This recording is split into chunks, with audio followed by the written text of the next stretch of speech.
नमस्कार, मैं हूं निवेदिता शुक्ला तिवारी। 2019 के लोकसभा चुनाव का बिगुल बज गया है। दिल्ली की सत्ता के सियासी समर में सभी राजनीतिक पार्टियों ने अपना पूरा दम झोंकना शुरू कर दिया है। एक तरफ प्रधानमंत्री नरेंद्र मोदी के नेतृत्व में एनडीए मजबूती के साथ ताल ठोक रही है, तो वहीं दूसरी तरफ विपक्ष बिखरे हुए दलों के साथ महागठबंधन की ढीली गांठ में फंसा हुआ है, जिनके पास न देश के लिए कोई विजन है, न कोई उद्देश्य है और न ही कोई रणनीति, जो अपनी अपनी लालसाओं में फंसे हुए हैं। किसी को प्रधानमंत्री बनना है तो कोई अपने ही सहयोगियों की टांग खींचने में लगा हुआ है। दिन हो या रात, वो सिर्फ यही एक सपना देखकर जी रहे हैं कि किसी भी तरह मोदी को सत्ता से हटाया जा सके।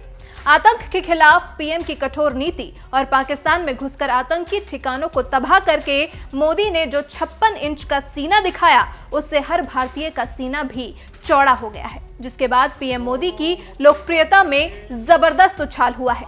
बीजेपी की सबसे बड़ी मजबूती प्रधानमंत्री नरेंद्र मोदी है, तो वहीं पार्टी के थिंक टैंक और मजबूत रणनीति ने विपक्ष की हवाइयां उड़ाई हुई हैं। 2019 के चुनाव के लिए भी पार्टी ने पूरी तरह से तैयारी कर रखी है। इसकी कमान पीएम मोदी के 10 सिपह सालारों ने संभाल रखी है। ये पीएम मोदी के वो 10 रत्न हैं जो चुनाव से पहले जबरदस्त रणनीति तैयार करते हैं। तो चलिए आज हम उनके इन 10 रत्नों का खुलासा करते हैं। मोदी के पहले रत्न हैं अमित शाह। बीजेपी के अध्यक्ष अमित शाह चुनावी रणनीति में इतने माहिर हैं कि हर कोई उनका कायल है। चुनाव से पहले वो जो टारगेट सेट करते हैं, उसको पाने की पूरी जी जान से कोशिश करते हैं। अमित शाह ने कई बार अपनी इस काबिलियत को साबित भी किया है।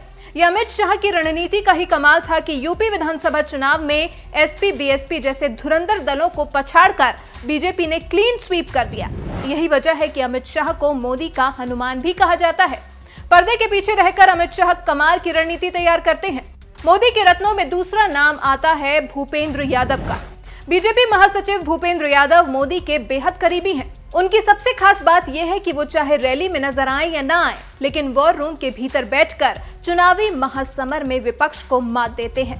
तीसरा नाम आता है राम माधव का। आमतौर पर मीडिया की सुर्खियों से दूर रहने वाले राम माधव की संगठन पर जबरदस्त पकड़ है। बीजेपी से पहले वो आरएसएस के सदस्य रह चुके हैं। विदेशों में पीएम मोदी के कार्यक्रम को मेगा शो बनाने में उनकी अहम भूमिका रही है। चौथे नंबर पर अरुण जेटली आते हैं। अरुण जेटली मोदी के सबसे करीबी नेता हैं। मोदी ने हर बार उन पर भरोसा जताया है। जब भी मोदी सरकार संकट में फंसती है, तो अरुण जेटली ही मीडिया के सामने आकर उसका मुकाबला करते हैं। पांचवा नाम पीयूष गोयल का है। वित्त मंत्री अरुण जेटली के बाद मोदी के पसंदीदा मंत्रियों में उनका ही नाम आता है। पीयूष गोयल कई बार मोदी के संकट मोचक के रूप में भी उभरे हैं। कई रेल दुर्घटनाओं के बाद जब सुरेश प्रभु ने अपने पद से इस्तीफा दिया, तो मोदी ने उन पर ही अपना भरोसा जताया और अरुण जेटली के बीमार होने की स्थिति में पीयूष गोयल ने ही वित्त मंत्रालय का अतिरिक्त प्रभार संभाला। पीयूष गोयल उसी तरह काम कर रहे हैं जैसे अटल सरकार में प्रमोद महाजन हुआ करते थे। छठे नंबर पर धर्मेंद्र प्रधान का नाम है। धर्मेंद्र प्रधान मोदी सरकार में पेट्रोलियम मंत्री हैं। प्रधानमंत्री की सबसे महत्वाकांक्षी उज्ज्वला योजना को सफल बनाने का श्रेय उन्हीं को जाता है। प्रधानमंत्री कई बार उनके कामकाज की तारीफ कर चुके हैं। सातवां नाम जेपी नड्डा का है। जेपी नड्डा का मैनेजमेंट काफी मजबूत है। यही वजह है कि मोदी हमेशा उन पर अपना भरोसा दिखाते हैं। आठवां नाम ओपी माथुर का है। बीजेपी में भाई साहब के नाम से मशहूर ओपी माथुर को हमेशा ही बड़ा टास्क दिया जाता है और अब तो लोकसभा चुनाव सामने है। जाहिर है इस बार भी उनकी भूमिका अहम होगी। 9वें नंबर पर सुनील देवधर हैं। सुनील देवधर बीजेपी के नए मास्टरमाइंड हैं। उनके शानदार मैनेजमेंट की वजह से ही बीजेपी त्रिपुरा में 25 साल पुरानी लेफ्ट की सरकार को हटा सकी। और 10वां नंबर हेमंत बिस्वा शर्मा का है। कांग्रेस से बीजेपी में आए हेमंत बिस्वा शर्मा ने बीजेपी को पूर्वोत्तर में एक बड़ी ताकत बना दिया है। मणिपुर, नागालैंड, अरुणाचल और त्रिपुरा में बीजेपी की सरकार बनाने में उनकी अहम भूमिका रही है।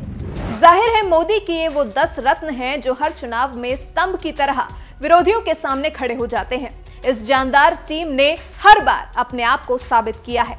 केंद्र में एनडीए की सरकार बनने के बाद से ही जिस तरह से बीजेपी ने हर चुनाव में विपक्ष को धोबी पछाड़ लगाई, उसने विपक्ष के सारे गणित को गड़बड़ा दिया।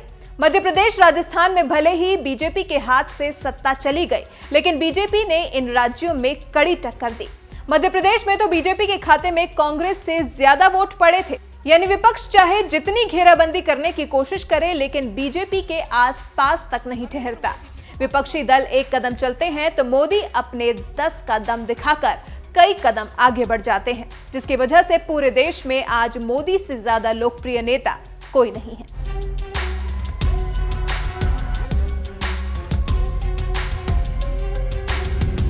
बांग्लादेश से आए भारत पधारे हुए युवा सांसद एवं नेता और इस सीधे प्रसारण से जुड़े भारत और बांग्लादेश के सभी नागरिक भाई और बहनों, नमस्कार।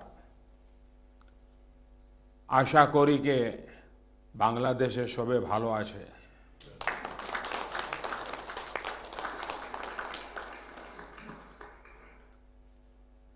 पुलवामा में हमारे जो वीर शहीद हुए, उनके प्रति आपने जो संवेदना प्रकट की, इसके लिए मैं आपका और बांग्लादेश का बहुत आभारी हूँ।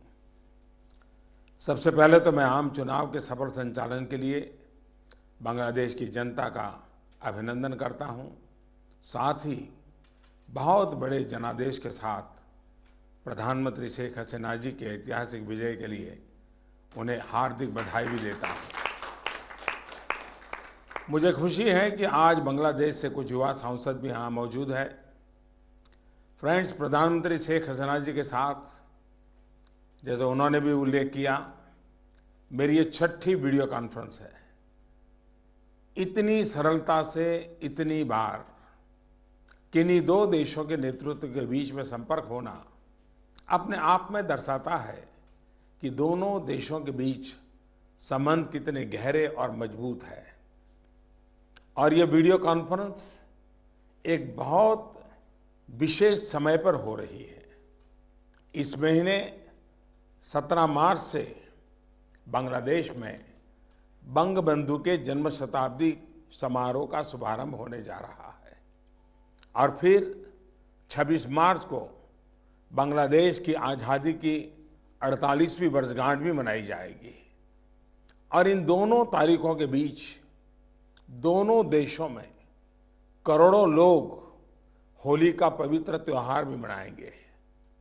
फ्रेंड्स, भारत और बांग्लादेश के बीच कनेक्टिविटी मजबूत करने की बात जब भी होती है तो उसका सबसे बड़ा प्रेरणा स्रोत मैं प्रधानमंत्री शेख हसीना जी के विजन को मानता हूं।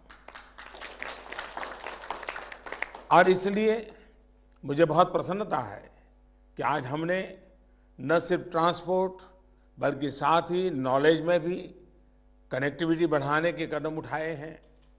बांग्लादेश से जुड़कर भारत का नेशनल नॉलेज नेटवर्क अब बांग्लादेश के स्कॉलर्स और रिसर्च संस्थानों को भारत और पूरे विश्व के साथ जोड़ने वाली एक मजबूत कड़ी बनेगा। बसों और ट्रक्स की आपूर्ति बांग्लादेश सरकार द्वारा एफोर्डेबल पब्लिक ट्रांसपोर्ट प्रदान करने के प्रयासों में सहायक भूमि अदा करेगी। वाटर ट्रीटमेंट प्लांट्स हजारों घरों में शुद्ध पेयजल पहुंचाएंगे और कम्युनिटी क्लिनिक्स इससे लगभग 2 लाख लोग लाभान्वित होंगे, जिन्हें अपने घरों के पास स्वास्थ्य सेवाएं उपलब्ध होगी। ये सभी प्रोजेक्ट्स सीधे रूप से जनता के जीवन से जुड़े हुए हैं। ये प्रोजेक्ट्स दर्शाते हैं कि भारत बांग्लादेश संबंध दोनों देशों की जनता की क्वालिटी ऑफ लाइफ सुधारने के लिए महत्वपूर्ण और सकारात्मक भूमिका अदा कर रहे हैं। फ्रेंड्स, भारत और बांग्लादेश के लोगों के संबंध आत्मीयता और पारिवारिक भावनाओं से परिपूर्ण संबंध है। बांग्लादेश का विकास भारत के लिए खुशी का विषय तो है ही, हमारे लिए प्रेरणा का स्रोत भी है। प्रधानमंत्री शेख हसीना जी ने बांग्लादेश के विकास के लिए महत्वाकांक्षी लक्ष्य तय किए हैं। 2021 तक बांग्लादेश को मिडिल इनकम कंट्री बनाने और 2041 तक डेवलप कंट्री बनाने के उनके विजन को साकार करने में सहयोग करना हमारे लिए गर्व का विषय है।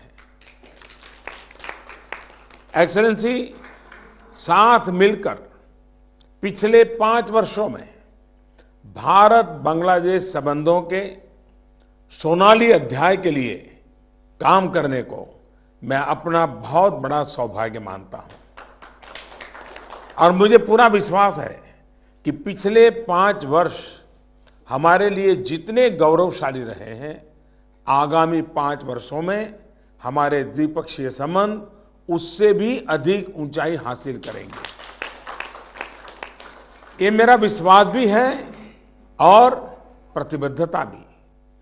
और मेरा ये विश्वास आज और भी अधिक मजबूत हुआ है क्योंकि आज मुझे बांग्लादेश से यहाँ आए कई युवा सांसदों और नेताओं से मिलने का अवसर मिला।